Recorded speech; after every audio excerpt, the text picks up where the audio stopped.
Esther Chapter 6. On that particular night, King Ahasuerus found himself unable to sleep. He ordered the book of records of the chronicles to be brought and read to him.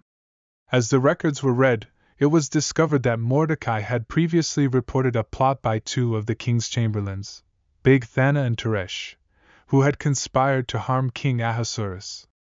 The king inquired, "What honor and recognition has been bestowed upon Mordecai for this act?" His attendants replied, "Nothing has been done for him." King Ahasuerus then asked, "Who is in the court?" At that moment, Haman had arrived in the outer court of the king's palace, intending to speak with the king about hanging Mordecai on the gallows he had prepared.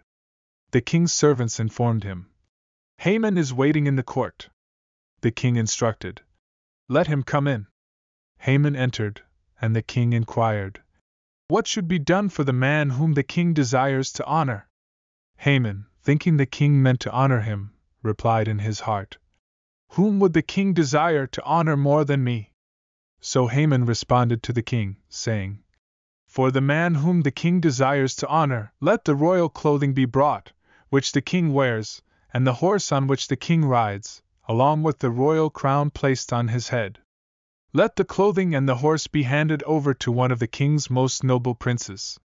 Then let them clothe the man whom the king desires to honor, place him on the horse, and lead him through the city streets, proclaiming, 'Thus shall it be done for the man whom the king desires to honor.'"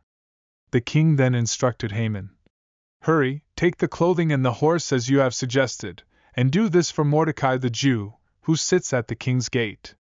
Do not leave out anything you have mentioned."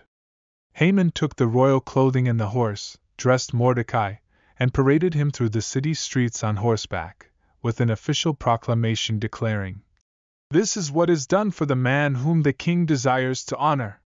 Afterward, Mordecai returned to his post at the king's gate, while Haman rushed home, deeply humiliated and with his head covered in mourning. Haman recounted to his wife Zeresh and his friends everything that had befallen him. His wise men and Zeresh, his wife, cautioned him, saying, "If Mordecai is indeed of Jewish descent, and you have begun to fall before him, you will not prevail against him, you will surely be defeated by him." As they were still speaking with Haman, the king's chamberlains arrived to escort Haman to the banquet that Queen Esther had prepared.